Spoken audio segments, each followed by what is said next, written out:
میں پولیو مہم جو شروع کی گئی ہے اچھے خاصے بڑے وقفے کے بعد خاص طور پر پولیو کیسز بھی جو ہے وہ رپورٹ ہونا شروع ہو گئے ہیں، تو ذرا تفصیلات شیئر کیجیے گا کون سے علاقے ہیں، کیا ایس او پیز جو ہے وہ وہاں پر خاص طور پر کرونا کے حوالے سے آبزرو کیے جائیں گے؟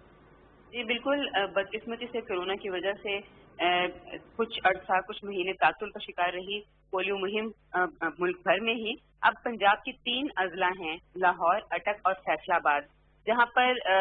پولیو مہم جو ہے وہ شروع کی گئی ہے منتخب یونین کونسلز میں، جو کہ حساس یونین کونسلز ہیں پولیو کے پھیلاؤ کے حوالے سے۔ لاہور میں یہ 6 یونین کونسلز ہیں راوی زون کے علاقے میں، فیصلہ آباد میں 44 یونین کونسلز ہیں اور اٹک میں 14 یونین کونسلز ہیں۔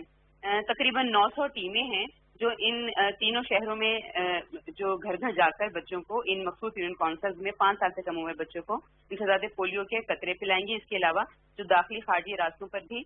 ٹیمیں موجود ہیں یہاں پر، تاکہ کوئی بچہ رہ نہ جائے۔ اور جو 20 جولائی سے آج شروع ہوئی ہے مہم 24 جولائی تک جاری رہے گی، اور جو بھی آپ نے بھی بتایا اس کے بعد 3 دن اس کا فالو اپ بھی کیا جائے گا تاکہ کوئی بھی بچہ جو ہے وہ رہ نہ جائے۔ تقریباً 3,70,000 سے زائد بچے ہیں ان تمام پنجاب میں جو ہدف ہیں 5 سال سے کم عمر، جن کو پولیو سے بچاؤ کے قطرے پلائے جائیں گے۔ اور ظاہر ہے کہ یہ کرونا کے آنے کے بعد یہ پہلی مہم شروع ہوئی ہے، تو اس پہ ایس او پیز بھی خاص بنائے گئے ہیں۔ نو ٹچ پالیسی پر عمل کیا جا رہا ہے، سینیٹائزر دیے گئے ہیں تمام ورکرز کو، ان کو ماسک دیے گئے ہیں، اور یہ کہا گیا ہے کہ کوشش یہ کریں کہ نو ٹچ پالیسی ہو اور ہر بچے کو پولیو کے قطرے پلانے سے پہلے سینیٹائزر یوز کریں ان کے سامنے، اور ماسک کسی کا بھی نیچے نہیں ہونا چاہیے۔ اور اگر آپ فوٹیج سے دیکھیں تو بہت کوشش، جو ورکرز بھی چل رہے ہیں وہ بھی آپس میں فاصلہ رکھ کے چل رہے ہیں، تو کوشش یہ کی جا رہی ہے۔ ایون جو میٹنگز ہوتی ہیں پولیو ورکرز کی، اس میں بھی ان کی تعداد بھی کم کی گئی ہے، جس میں کم سے کم لوگوں کے ساتھ یہ معاملہ چل سکتا ہے اس کو چلانے کی کوشش کی جا رہی ہے۔ اور والدین سے بھی یہ بار بار اپیل کی جا رہی ہے کہ وہ تعاون کریں، کیونکہ ایک پینڈیمک کا سامنا تو ہے ہی، اور الحمدللہ کی صحت پر قابو بھی پا لیا گیا ہے، مگر پولیو ایک ایسا مسئلہ ہے جس سے نکلنا بھی بہت ضروری ہے۔ اور یہ بہت عرصے سے پاکستان اس کے ساتھ نبرد آزما ہیں، معاملات بہتری کی طرف جا رہے تھے کہ یہ جو ایک فاصلہ آ گیا، یہ جو کچھ مہینے کی بریک آ گئی، اس میں دوبارہ سے کیس رپورٹ ہونا شروع ہو گئے۔ خاص طور پر لاہور میں بھی پچھلے دنوں جو کیس رپورٹ ہوا اس کی وجہ سے صورتحال جو ہے وہ کچھ ناخوشگوار ہو گئی، اور پھر ضرورت محسوس کی گئی کہ حساس یونین کونسلز میں فوری طور پر دوبارہ پولیو سے بچاؤ کی مہم شروع کی جائے، تاکہ اپنے قوم کے 5 سال سے کم عمر بچوں کو پولیو جیسی مہلک مرض سے جو عمر بھر کی معذوری دے سکتا ہے اسے بچایا جا سکے۔ لیکن اس میں بار بار یہ اپیل کی جا رہی ہے کہ والدین کا تعاون بہت ضروری ہے۔ یہ تمام یونین کونسلز جن کو منتخب کیا گیا ہے یہ پولیو کے حوالے سے حساس ہیں، اس لیے والدین کو چاہیے کہ بچوں کو آرام کی بجائے، ان کے سونے کے کو مد نظر رکھنے کی بجائے پولیو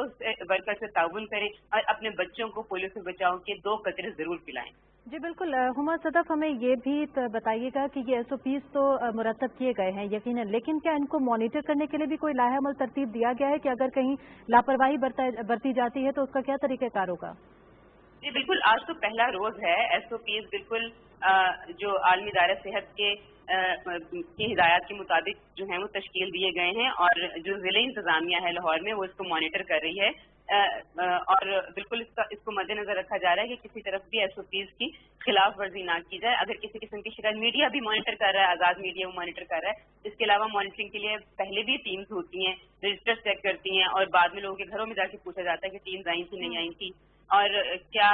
کسی نے کوئی بچہ رہ تو نہیں گیا، کوئی مسنگ چلڈرن تو نہیں ہے، کوئی سویا نہیں ہے، کوئی مہمان تو نہیں آیا ہوا تھا۔ اب اس پر اس سے بہتر طریقے سے عمل درآمد ہوگا۔ گو کہ اس کا پتہ تو آج کا دن جب گزر جائے گا، آج پہلا ورکنگ ڈے ہے، جب یہ گزر جائے گا تو اس کے بعد زیادہ بہتر طریقے سے پتہ چلے گا کہ مانیٹرنگ کا نظام کس طرح بنایا گیا۔ لیکن ہر ورکنگ ڈے کے بعد ایک میٹنگ ہوتی ہے جس میں یہ سارے معاملات چیک کیے جاتے ہیں۔ تو آج خاص طور پہ سب کی نظر ہے کہ ایس او پیز پر عمل کیا جائے، تاکہ کرونا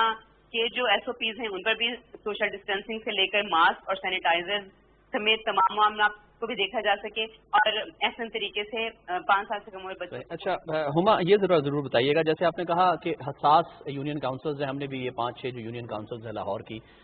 حساس قرار دے کر یہاں پر پولیو مہم شروع کی گئی ہے۔ ایک تو یہ کہ حساس قرار دینے کا کرائیٹیرین کیا ہے،